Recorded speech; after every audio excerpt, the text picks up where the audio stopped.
James യഥാർത്ഥത്തിൽ ഈ സാവകാശം തേടാനുള്ള അമേരിക്കൻ പ്രസിഡന്റ് നീക്കമായിട്ട് പല ആളുകളും ഇത് വിശ്വസിക്കുന്നുണ്ട്. തീർച്ചയായിട്ടും നമ്മൾ നേരത്തെ തുടങ്ങി വെച്ചത് അതാണ്. യഥാർത്ഥത്തിൽ USS ട്രിപ്പോളി എന്ന അമേരിക്കയുടെ യുദ്ധക്കപ്പൽ വരുന്നത് 2 കപ്പലുകളുടെ അകമ്പടിയോടെയാണ്. അതിൽ 2200 മുതൽ 2500 വരെ സൈനികരുണ്ടെന്നാണ് റിപ്പോർട്ടുകൾ വന്നിട്ടുള്ളത്.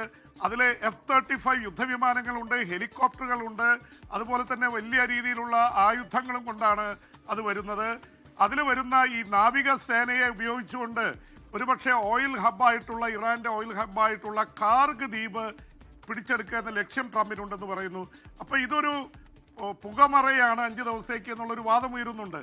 ഇനി അല്ലാതിരിക്കട്ടെ, കാരണം സ്വാഭാവികമായിട്ട് 5 ദിവസത്തെ വെടിനിർത്തൽ പ്രഖ്യാപിക്കുമ്പോൾ അതിൽ നമ്മൾ ഒരു നെഗറ്റീവായി ചിന്തിച്ചു എന്ന് പറയണ്ട. പക്ഷേ ട്രംപിൻ്റെ വഴികൾ അജ്ഞാതമാണ്. കാരണം ഈ മഡൂറോയെ വെനിൻസുവേലയിൽ പിടികൂടാൻ ഒരു മാസത്തോളം മുഴുവൻ സന്നാഹമായി 10 യുദ്ധക്കപ്പലുമായി കാത്തുനിന്ന് രാത്രിയുടെ മറവിൽ പോയി മഡൂറോയെയും ഭാര്യയും പിടിച്ചുകൊണ്ടുപോയ ചരിത്രം അടുത്ത നാളുകളിലാണ് ട്രംപ് സൃഷ്ടിച്ചത്. അതുകൊണ്ട് ട്രംപിനെ ഈ കുടിച്ച വെള്ളത്തെ വിശ്വസിക്കാൻ പറ്റില്ല എന്ന് പറയുന്ന ഒരു അവസ്ഥയാണ് കാര്യം. അമേരിക്കൻ പ്രസിഡന്റൊക്കെയാണ്.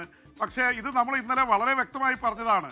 ഈ ട്രംപ് പറഞ്ഞ 5 ദിവസത്തെ വെടിനിർത്തൽ ഇറാനുമായി ചർച്ച ചെയ്തതാണ്. അവിടുത്തെ ഏറ്റവും വലിയ ടോപ്പ് ലീഡറിനോട് സംസാരിച്ചു. ആരാണ് നേതാവെന്ന് പറഞ്ഞില്ല. പിന്നെ കുറേ നേതാക്കളോട് സംസാരിച്ചു എന്ന് പറയുന്നു. ഇറാൻ ഇതുവരെ ഇത് സമ്മതിച്ചിട്ടില്ല. ഇറാൻ പറയുന്നത് അങ്ങനെ ചർച്ച നടന്നിട്ടില്ല, ഇൻഡയറക്റ്റ് ആയിട്ടും നടന്നിട്ടില്ല എന്നാണ് പറയുന്നത്.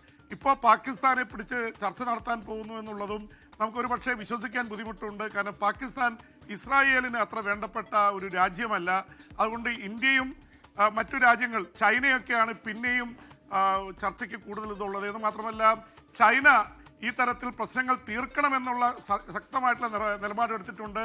വെനിൻസുവേലയ്ക്ക് പുറമെ ഇറാനിനും ആ തരത്തിൽ ഇറാനിൽ നിന്നുള്ള എണ്ണയും ചൈനയ്ക്ക് ലഭിക്കുന്നില്ല. അപ്പോൾ പ്രശ്നങ്ങൾ രൂക്ഷമായി തുടരുകയാണ്.